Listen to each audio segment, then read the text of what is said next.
seja bem-vindo a mais um Esquina da Cultura. Hoje, novamente com você, terça-feira, temos esse encontro às 13 horas aqui pela sua BCC Television, comigo, Marta Corrêa. Bom dia, boa tarde, boa noite. Afinal, estamos para o mundo. É isso aí, você que está aí no Japão, está vendo a gente e matando um pouco a saudade do Brasil, das pessoas que você deixou aqui, através do Esquina da Cultura. E hoje a gente tem pauta que eu adoro, eu amo teatro. A gente vai falar de mais um espetáculo que está acontecendo aqui na cidade de São Paulo. Tenho a honra e o prazer de receber Davi Guimarães. Seja bem-vindo. Agradeço. Obrigado. Muito bom estar com você. Ótimo estar aqui também. Mais um homem do teatro. Davi, antes de mais nada, eu queria que você contasse pra gente quem é o Davi da sua carreira, como que você se tornou ator, isso já estava dentro de você, como é que foi isso? Eu comecei a fazer teatro com acho que 15 para 16 anos. Então eu comecei na escola mesmo, mas aí projeto escolar e tal, e aí eu fui me interessando por isso. E eu fiz parte de uma das primeiras turmas de teatro vocacional, quando eu tinha um projeto vocacional em São Paulo, no Céus, e eu fiz parte de uma das turmas iniciais. O professor, inclusive, era o Henrique Guimarães, um ator, né, um parceiro muito, muito belo que apareceu na vida. E daí pra frente eu não parei mais. Quer dizer, eu parei por percalços da vida, né? No teatro, minha mãe, não dá dinheiro, isso aí, não sei o que lá. E aí eu fui buscar outras coisas, mas assim, eu não... Tem alguma formação acadêmica? Eu me formei em produção publicitária pela Unicid, mas eu não era o ambiente que eu queria seguir na minha vida. Então aí eu falei, não, eu vou... Aí eu larguei o emprego, trabalhava, carteira assinada e tal. Eu falei, isso aqui não é pra mim, eu vou largar. Larguei tudo, paguei a minha faculdade com o que eu tinha recebido e fui fazer teatro. E não saiu mais? Não saí mais. Você faz parte de duas companhias, não é isso? Hoje eu faço parte de duas companhias. O pessoal do Faroeste, que é uma companhia incrível dentro da cidade de São Paulo, que move a cultura ali no centro, na região da Luz, e a Companhia de Teatro Heliópolis. Tem cartaz com Injustiça. E isso que a gente vai falar agora do Injustiça, que foi uma montagem. Vocês começaram a montar esse espetáculo de que forma? E quanto tempo durou para esse monte? Porque o tema, né, fala sobre justiça, é um tema duro, um tema pesado, um tema formal, né, que remete a gente já no pensamento de que é um espetáculo chato, né? Que é moroso, que é lento. Não é não. O processo, Injustiça nasceu, na verdade, do processo anterior, que resultou na peça Sutil Violento. O Sutil, ele foi um resultado também de um projeto contemplado pela Lei de Fomento ao Teatro. Injustiça também é. E no Sutil Violento a gente tratava das pequenas microviolências diárias, né? E dali começou a surgir algumas ideias que são os embriões que a gente fala, né? De ideias que poderiam surgir para outros projetos. E dali surgiu Injustiça. A gente vai falar assim, poxa, mas o que acontece com aquela pessoa a partir de um acontecimento, de um fato que é julgado? O que gera isso, né? Porque tem todo o entorno, porque todo mundo vê somente o julgamento, somente o acontecimento e julga aquele fato como sendo verdade, ou então condena, ou sei lá, liberta, ou absolve a partir daquele fato, sem levar em consideração o todo que existe ali. Então aí nasceu a Injustiça desse projeto. Tudo que envolve, porque parte de um crime do personagem que comete um crime, né? Isso. E vocês partem para esse processo a partir desse crime. Exato. Esse roteiro, esse enredo, ele veio depois, né? Depois de passar por muitos processos de pesquisa e de entendimento dos processos, como a justiça funciona ou não funciona dentro do país. Então, a partir de experiências que a gente teve, não só com textos falando sobre justiça, julgamentos e experiências com pessoas reais mesmo, mães que passaram com seus filhos que passaram pelo sistema judicial, mães que perderam seus filhos por conta do sistema carcerário, ou então mães que nunca mais viram seus filhos depois que saíram da cadeia. Isso aconteceu de verdade. Vocês faziam, dentro desse processo, vocês convidavam essas pessoas para Sim, nós temos um contato com as escolas de Heliópolis, né? Então a gente tem meio que uma porta aberta que foi construída durante os anos de trabalho da companhia, onde a gente tem um diálogo com os alunos do EJA, que são alunos, né, que passaram por experiências da vida e retornaram à escola. Em processos anteriores nós também visitamos as crianças para saber como é que era o meio escolar e como aquele ser humano se desenvolvia ali. E dentro desse contato que nós temos, a gente tem o privilégio de ouvir as histórias. Então é uma coisa assim arrebatadora, porque Seria você vê... um laboratório para você. Exatamente, para nós é um momento de criação ali, porque você vê o ser humano como ele é, falando das coisas que realmente afligem ele. E me parece que vocês também chamaram pessoas que têm uma formação que sabe falar sobre o tema, né? Sim. Promotor de justiça, se não me engano, o que mais vocês chamaram? A gente teve contato com a Viviane Mosé, que é uma pensadora, assim, uma pessoa incrível.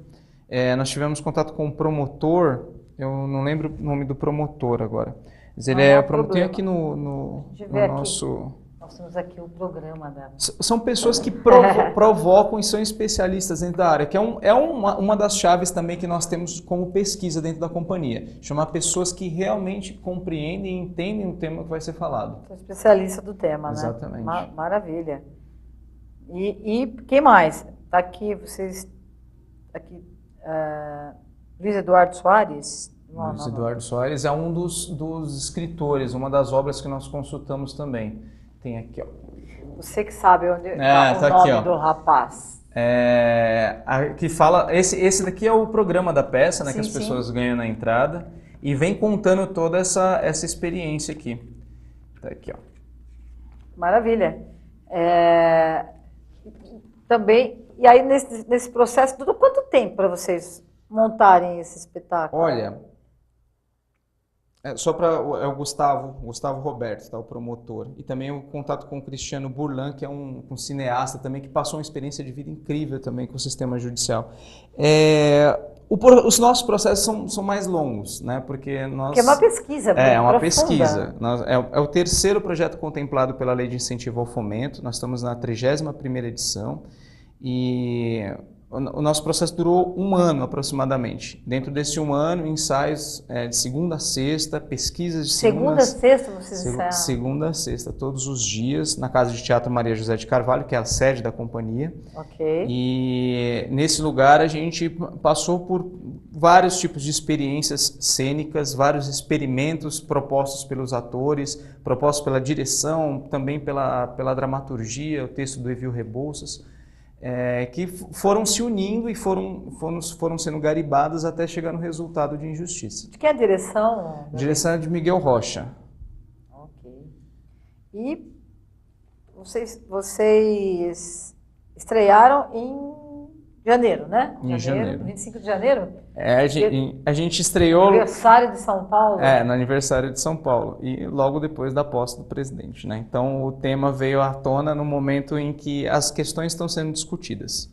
Então tem muita coisa sendo discutida sobre o que é justo, o que é injusto, sobre julgamentos, sobre... Enfim, uma série de questões estão emergindo agora e que as pessoas dão um retorno de que é isso, assim, é o sistema como funciona e a gente tenta trazer de diversas formas como contar uma história a partir de um enredo de justiça, de um processo judicial.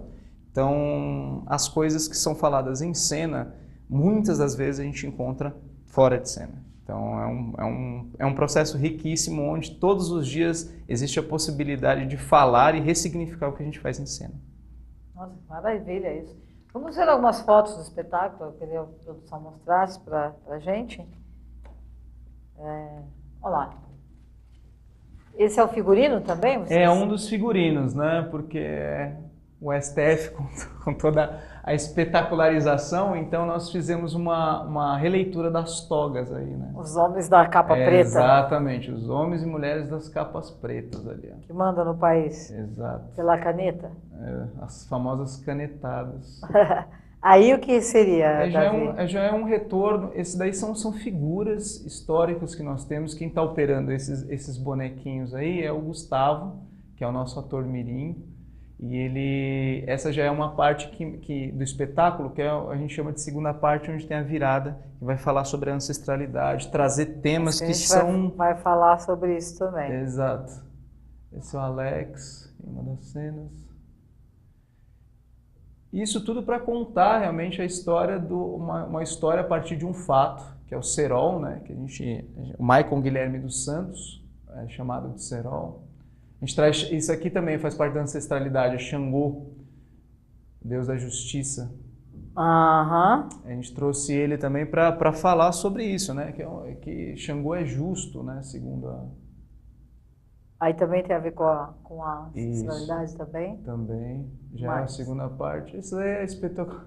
É o STJ, é o famoso cafezinho, né?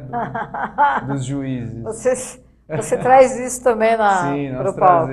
nós trazemos. Tá aí o ator mirim. É, Gustavo. Ah, bacana isso. Muito bom. Me fala um pouco então sobre... o espetáculo ele tem duas partes, então. Sim, a princípio nós dividimos ele em duas partes, mas ambas contam a história de uma maneira diferente, né? Então, na primeira parte nós temos mais a parte explicando os fatos a partir de um ponto de vista jurídico e trazendo esse mundo Mundo jurídico. do juridiquês, o mundo jurídico, o mundo dos O que tribunais. rola lá nos homens e mulheres das capas pretas? As pastas, o acúmulo de pastas, a infindável número de vidas que tem naquelas pastas, a correria ou a lentidão do sistema judicial.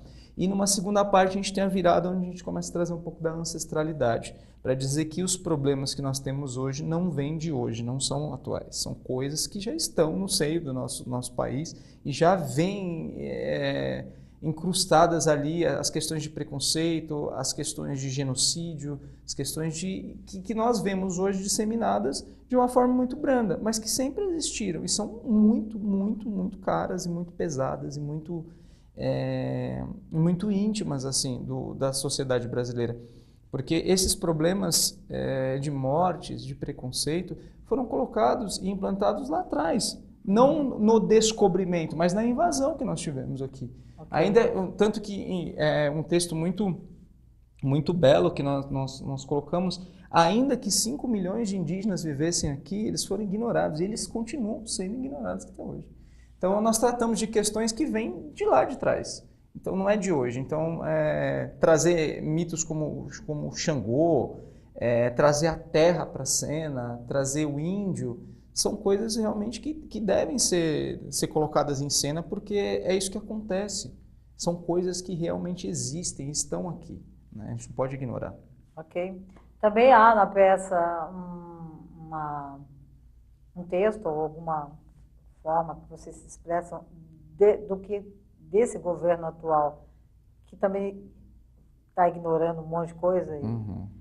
Existe isso no espetáculo ou vocês ainda não abordaram? Acho que a preocupação maior, Marta, não é de criticar esse ou aquele governo. Acho que é de criticar o modo como a gente vive, a gente ignora as coisas, entendeu? E todo esse sistema judiciário do Brasil, sistema que vem se carregando há anos, sabe? Anos e que não muda. O momento que nós vivemos agora, ele é bem delicado e bem difícil. Acho que para todo mundo. Esse governo atual, assim, ele... Bom, não tem nem o que falar muito dele, porque não é legal ficar dando bola também. Não falemos, então vamos continuar com Sim. a justiça.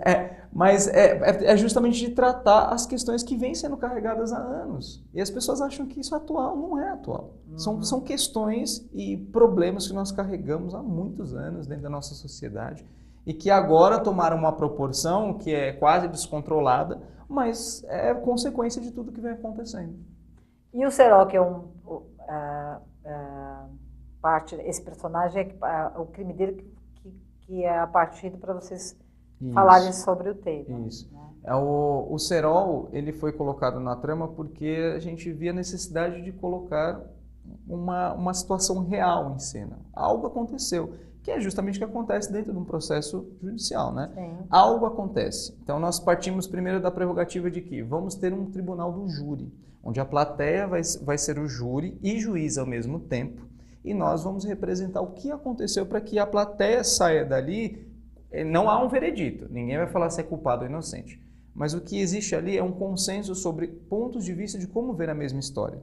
Então, o Serol é uma necessidade mesmo para que seja contada essa história e que a partir de um ato involuntário que ele comete, um crime involuntário, o tribunal do júri só acontece mediante um assassinato, né, ou morte, ou tentativa de assassinato, tentativa de morte, e a partir dali, desse ato involuntário que ele comete, essa morte involuntária, nós começamos a desenrolar a história. Entendi. E vocês trazem isso e existe tem a figura do advogado de defesa, Sim. tem a do promotor. Sim. E tem o juiz. E tem o juiz.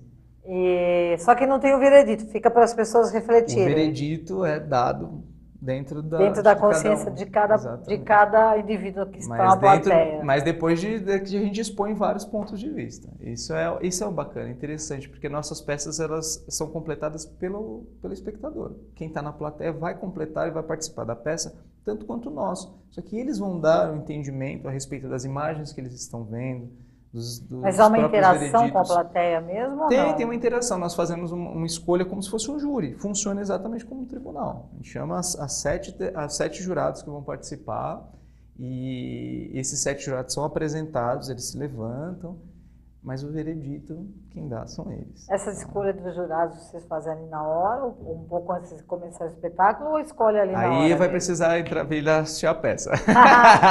Não quer contar, tá certo, ótimo. Vamos sem spoiler, então. Né? Mas bacana. Eu vou chamar um comercial rapidinho, a gente já volta com o Davi Guimarães.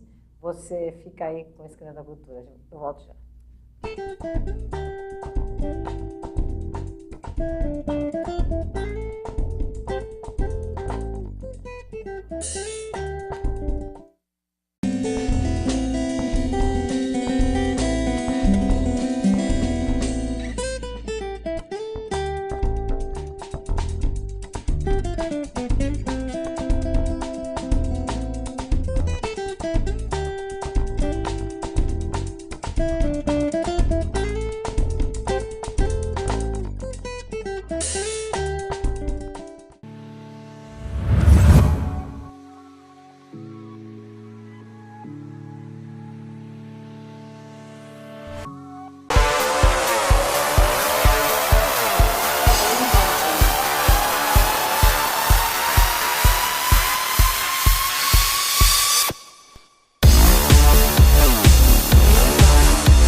Olá, eu estou aqui para lhe apresentar Drogas, o Início do Fim, de autoria do Dr. Bernardo Campos Carvalho, advogado criminalista com mais de 35 anos de experiência na área. Sabemos que a informação é a maior prevenção. Esta obra é uma ferramenta muito importante no combate às drogas, rica em conhecimento, informação e com depoimentos de ex-usuários que já sentiram na pele o sofrimento do vício. O livro tem por objetivo mostrar que há sempre uma saída. Basta querer e jamais perder a esperança. Adquira já Drogas, o Início do Fim e invista em sua vida e na vida de alguém que você ama e que precisa de ajuda. Você só tem a ganhar. Vamos combater este mal. Juntos podemos salvar vidas, salvar famílias. Pense nisso.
Estamos de volta com a Esquina da Cultura, hoje batendo papo com o Davi Guimarães, que você também é ator, né? Além de diretor. Não, eu faço diversas coisas. A gente, Produtor. A gente é ator, jornalista, por ator, a gente vai assessor. fazendo. Tem de tudo. Tem de Maravilha. Tá, e a gente já falou algumas coisas, mas eu queria que você falasse, me parece que todo o projeto de vocês da companhia, Heliópolis, vocês trazem as escolas do entorno ali para assistir, é isso? Sim, não só do entorno, mas de outros bairros também, periferias. A gente tem um trabalho de contrapartida, porque nós somos, nesses últimos anos fomos um grupo fomentado por a lei de incentivo e achamos justo e necessário também trazer escolas, enfim, abrir para o público. É uma formação de público, né? É algo que a gente entende como necessário para as gerações que estão vindo, né? Essa geração mais nova.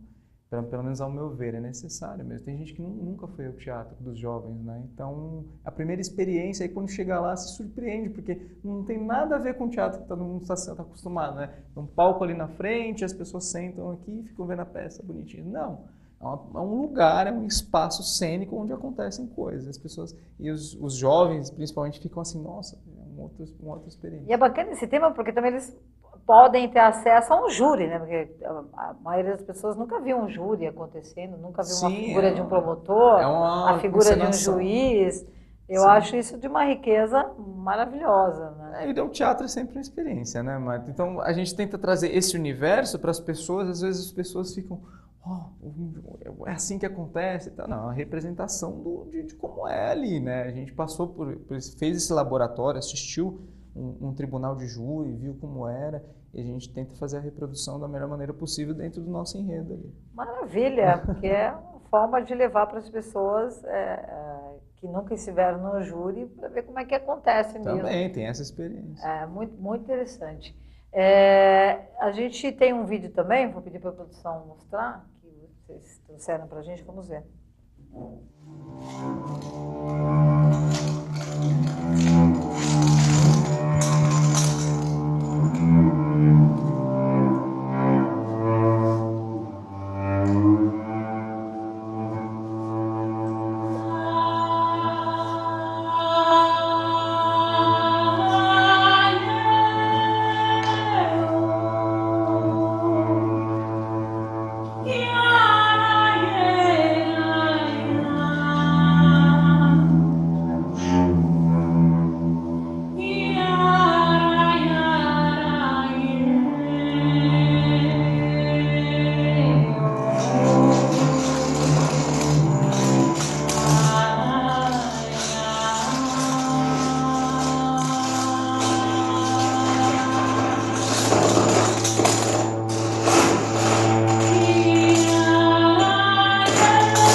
Espetáculo Injustiça, né?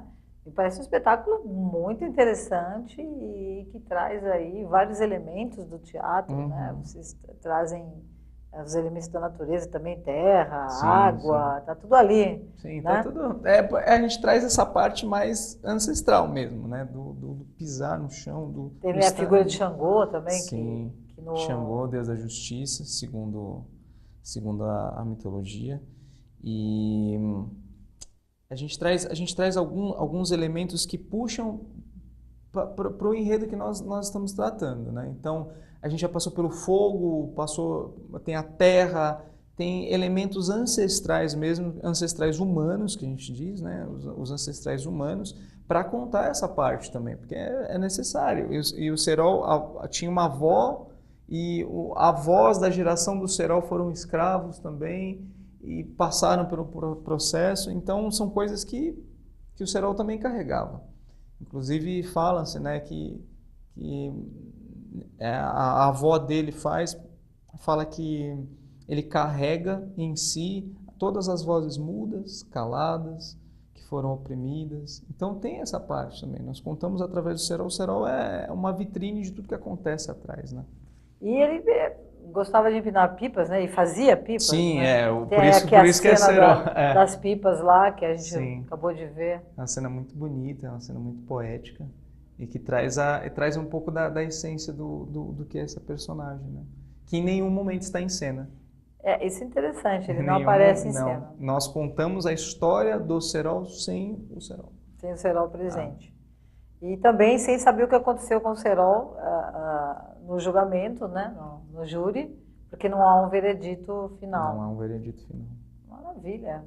Um espetáculo. E vocês estão se apresentando de sexta e sábado às 20, sexta, né? sábado às 20 e domingo às 19 horas. Tá. E tem também a história do ingresso que você paga quanto puder. Conta isso pra gente, as pessoas gostam de saber. Tem outras companhias na cidade de São Paulo que fazem isso também. E a gente aborda porque a gente entende que também é um modo de contrapartida, né? As pessoas estão acostumadas, eu não vou no teatro porque é caro e tal. Não, o teatro ele dá muitas oportunidades de experienciar coisas. A gente achou que é uma contrapartida muito interessante. Que é exemplo de outras companhias, você recebe um envelopinho na entrada e depois do espetáculo, se você quiser deixar uma mensagem, dinheiro, alguma contribuição, você põe na urna discretamente. É a contribuição voluntária. Aí, muito legal. E o espaço é ali na Casa de Teatro Maria José de Carvalho? Isso, localizado no Ipiranga. Que é a sede É a sede da companhia. A sede da companhia há quase 10 anos, a gente está em 9 anos de ocupação da casa, é uma casa cedida pelo Estado. E a Maria José de Carvalho foi a primeira professora de voz da EAD, da Escola de Arte Dramática de São Paulo. E no testamento ela deixou para que isso virasse, para que a casa dela virasse um ponto de cultura, um espaço cultural dentro da cidade de São Paulo. Então o grupo ele trabalha e ocupa a casa há 9 anos. Que maravilha, hein? Parabéns para Maria José, né? Que deveríamos ter muitas Maria Josés nesse devia país. ter muito mais. Não é? Devia ter bastante. E você... E me conta um pouco também da reação do público, né? Com essa história toda. Uhum. As pessoas vêm conversar com vocês depois do espetáculo. Como é que é essa reação? As reações são as mais adversas assim, possíveis. Eu imagino, por isso que eu quero que você conte. Tem gente que fica alucinado com a peça, tem gente que chora. Teve uma menina que chorou assim incessantemente depois do final da peça, as pessoas se emocionam. Tem pessoas que falam que não é bem assim a história, então tem vários tipos de reações. Uma reação muito interessante foi essa menina que chorou, e ela estava com uma amiga assim, e ela era negra, e a amiga dela branca, né, vamos dizer assim. Pelo tom de pele, ela falou assim, eu tenho vergonha da minha raça. Eu falei, não é assim. Aí a gente conversa, assim, os mais jovens eles ficam um pouco mais impactados, né? E a gente sempre tenta conversar, porque o espetáculo termina e nós ainda ficamos, né, no espaço e tal. Então a gente recebe um retorno do público muito variado, mas a maioria assim, sai impactado e fala, eu não tinha pensado dessa forma, eu não via dessa forma. Então é muito interessante quando a gente chega nesse lugar onde faz a pessoa refletir e pensar, porque o teatro é um lugar de pensamento, é um lugar de reflexão e é um lugar onde a gente vê a vida realmente como ela é. E a gente tem a oportunidade de chegar no... A gente pode expor, né, tudo isso que acontece. A gente pode colocar em cena tudo que a gente vê na vida, né? Tudo que a gente passa e está passando, nossos momentos, o momento político do Brasil. E a gente tem essa oportunidade rara de fazer isso. E quando uma pessoa dessa dá um retorno assim, para a gente, fala, eu não tinha pensado dessa forma, ou então muitas reflexões, né? Eu falo, a gente em algum lugar chegou ali naquela pessoa. Sim, tocou. Tocou a alma da pessoa de alguma forma, que é o papel do teatro, o papel das artes em geral, né? Tocar a pessoa para que ela possa refletir, né? Traga outro ponto de vista, outra visão em relação ao que ela viu, né? Que ela está acostumada a ver. Exatamente, né? Essa reflexão é uma reflexão que todos nós temos que ter no dia a dia nosso, né? Seria mas ótimo. Seria ótimo, mas Seria como a gente está, o ser humano está cada vez mais no automático, né? É um tempo de automatização, assim, é tudo muito rápido e é tudo muito louco, muito e superficial. a primeira palavra é que vale e ninguém quer mais saber do que vai acontecer. É uma urgência que é muito desnecessária. Não é uma busca pelaquela primeira palavra, se é aquilo mesmo, não é. E ali no teatro a gente pode mostrar isso tudo e fazer com um outro momento, outra esfera onde você senta e você acompanha algo que está acontecendo na sua frente, tem a oportunidade de refletir sobre aquilo. Muito legal. E vocês da companhia já tem mais espetáculos aí em vista? Estão preparando mais coisas? A gente está só focado no Injustiça. A gente está em temporada, a gente sempre, como eu falei, né? O processo de injustiça nasceu do outro.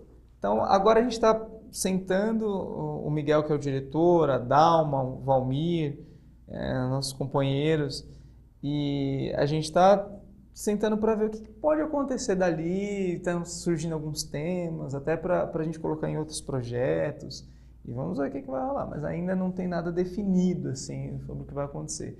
Nós temos um outro espetáculo que vai acontecer dia 25 de maio, no Sesc, é o Lugar ao Sol, um espetáculo da companhia, que faz parte dos espetáculos. A gente vai apresentar, mas assim, de projeto novo, a gente está ainda em processo de gestação e ver o que vai acontecer. Maravilha, as ideias estão surgindo ainda, né? Depois do Injustiça. Depois de Injustiça vai acontecer muitas coisas, eu acho. E tomara que aconteça muitas justiças, né? Não é mesmo? Isso a gente espera.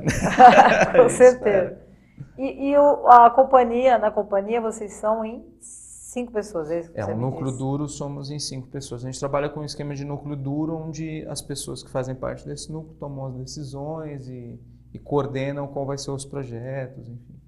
E vocês também chamam outros atores de fora, tal, para participar caso isso seja necessário? Sim, a gente, inclusive em Injustiça, nós recebemos três pessoas, 3 atores, que hoje fazem parte do espetáculo, e que puderam passar um pouco pelo processo da companhia, de preparação corporal, vocal, os estudos da companhia, tanto teóricos quanto práticos. Então foi bem bacana. Receber pessoas de fora também é uma das nossas contrapartidas, que nós entendemos que nós somos fazedores e movedores de cultura.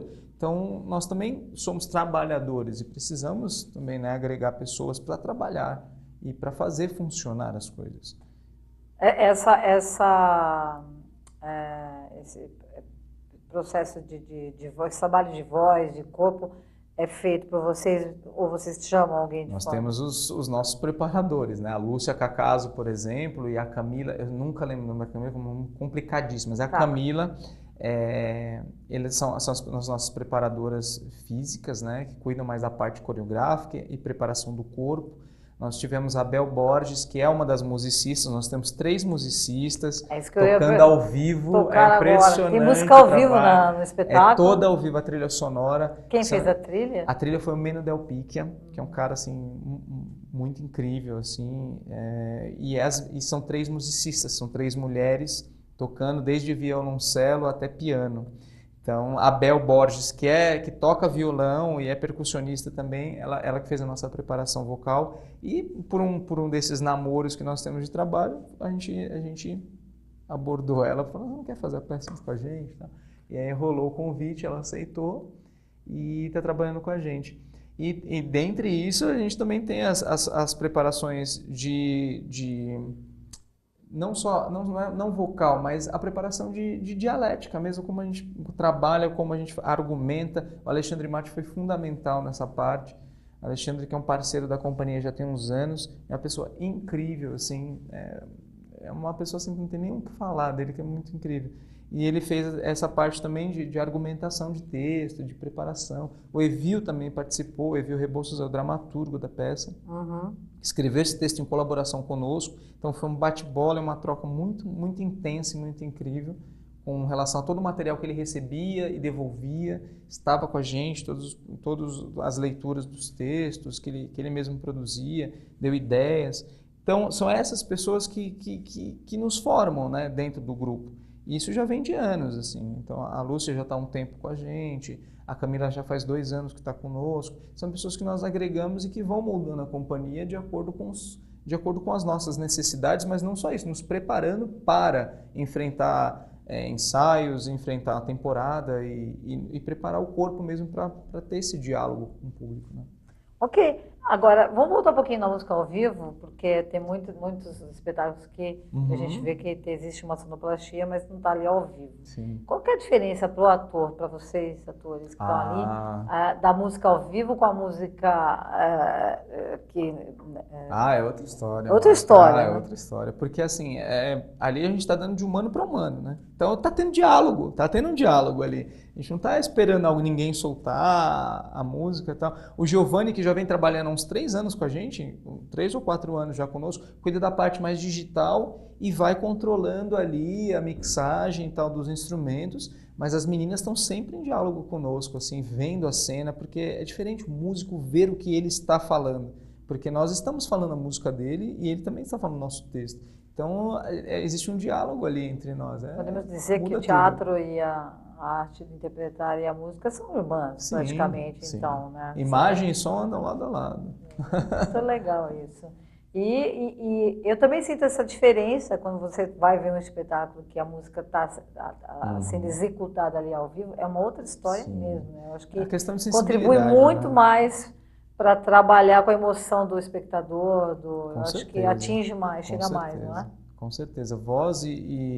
Voz, corpo e instrumentos se juntam ali e conseguem chegar bem na plateia. Já vai mais diretamente atingir a alma de vocês, as emoções que estão aí guardadas, né? O nosso subconsciente que a gente tem que jogar fora, né? Muitas vezes a gente tem que trazer para se sentir melhor. Mas bacana, queria parabenizar vocês pelo espetáculo, a companhia Heliópolis, que está sempre aí atuando, né? A companhia já tem quantos anos a companhia? A companhia tem 19 anos, agora surgiu em meados de 1999 para 2000, uma ideia do Miguel, que é o diretor e fundador, e a Dalma também, está desde o começo.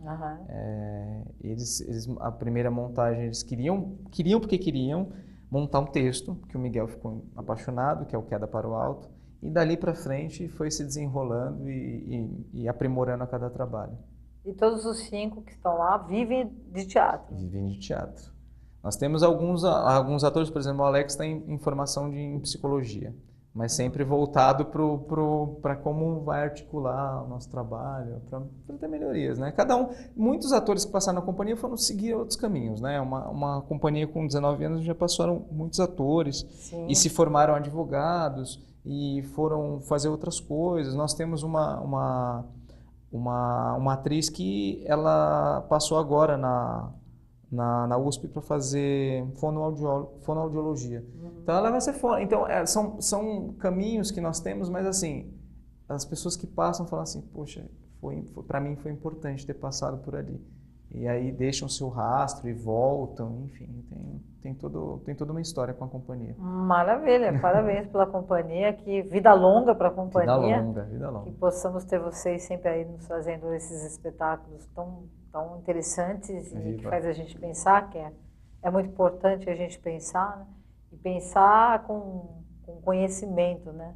Não achar que sabe as coisas e simplesmente jogar elas aí. Se deixar passar pela experiência, né? Eu acho que é o fundamental e é um dos princípios da companhia quando pensa na encenação. E vocês têm todo um trabalho de pesquisa muito profundo, né, atrás disso. E, então, isso traz, claro, uma credibilidade muito maior para o espetáculo, né? E para que as pessoas possam se interessar em ver isso também, né? Então, é uma pesquisa muito profunda e isso ajuda para ter essa credibilidade para vocês receberem as pessoas que vocês recebem. E as pessoas estão indo, sempre casa cheia lá? Nós estamos com um pessoal bastante assim, diferenciado de vários lugares de São Paulo, não só do entorno. Então vem galera de longe mesmo assistir e está conseguindo trazer um público bacana. Está conseguindo atingir alguns lugares, assim. Então, mas eu mesmo assim eu reforço o convite, vai assistir a peça, por favor, segue a companhia no Facebook, no Instagram. Vocês estão nas redes A gente sociais? está nas redes sociais, se quiser acompanhar o trabalho da companhia por lá, ou então visitar a mesma casa, estamos super abertos, vão sempre, assim, ocupem os teatros, mas ocupem lá, por favor. Vocês fazem oficina somente de teatro lá ou não? A casa tem essa A gente já opção teve, também? em projetos anteriores, sim. A gente, no momento, está focando nos espetáculos, em abrir oficinas assim para os interessados, mas dentro da nossa perspectiva do projeto, né? Mas é um ponto de cultura, onde outros grupos também ocupam, fora das nossas temporadas, fora do trabalho. Ok. Mas é um ponto de cultura dentro da cidade de São Paulo, onde os grupos têm acesso, eles frequentam, recebem outros espetáculos de outros grupos também. É um ponto de cultura que move a cultura ali, não só no Ipiranga, mas de outros lugares também. Maravilha. Fica na rua, que rua mesmo? Deixa A eu rua ver. Silva Bueno. Ah, Silva Bueno, que é uma das principais ruas ali do bairro, né? Silva Bueno é uma rua muito conhecida. Silva Bueno 1533, Ipiranga. Exatamente. Também tem um telefone aqui que as pessoas também conseguem falar com vocês. Pode entrar em contato lá. Que é o 2060-0318, 2060-0318. E bacana, então. Vamos repetir aqui, vocês estão sextas e sábados. Sextas e sábados às 8 da noite e domingo às 19. Lembrando que eu pague quanto puder. Você recebe um envelopinho, pode deixar contribuição voluntária no final do espetáculo. É isso. Tá vendo só? E esse voluntariado, claro, vai para vocês. Sim, para manter a casa, manter o espetáculo de pé, atender as necessidades do grupo ali dentro, né? Dentro daquele espaço. Ok. Davi, eu agradeço a sua participação aqui no Esquina da Cultura. Poxa, com a gente. Agradeço, As portas estão abertas para vocês, para a Companhia Heliópolis, para todas as companhias de teatro, né? Eu acho de extrema importância valorizar cada dia mais o teatro nesse país onde é tão difícil, né, a gente viver de arte. Mas quero parabenizar mais uma vez a companhia. Nós agradecemos. E agradecemos também o espaço, tá? E dizer que é importantíssimo lugares e espaços onde nós possamos falar.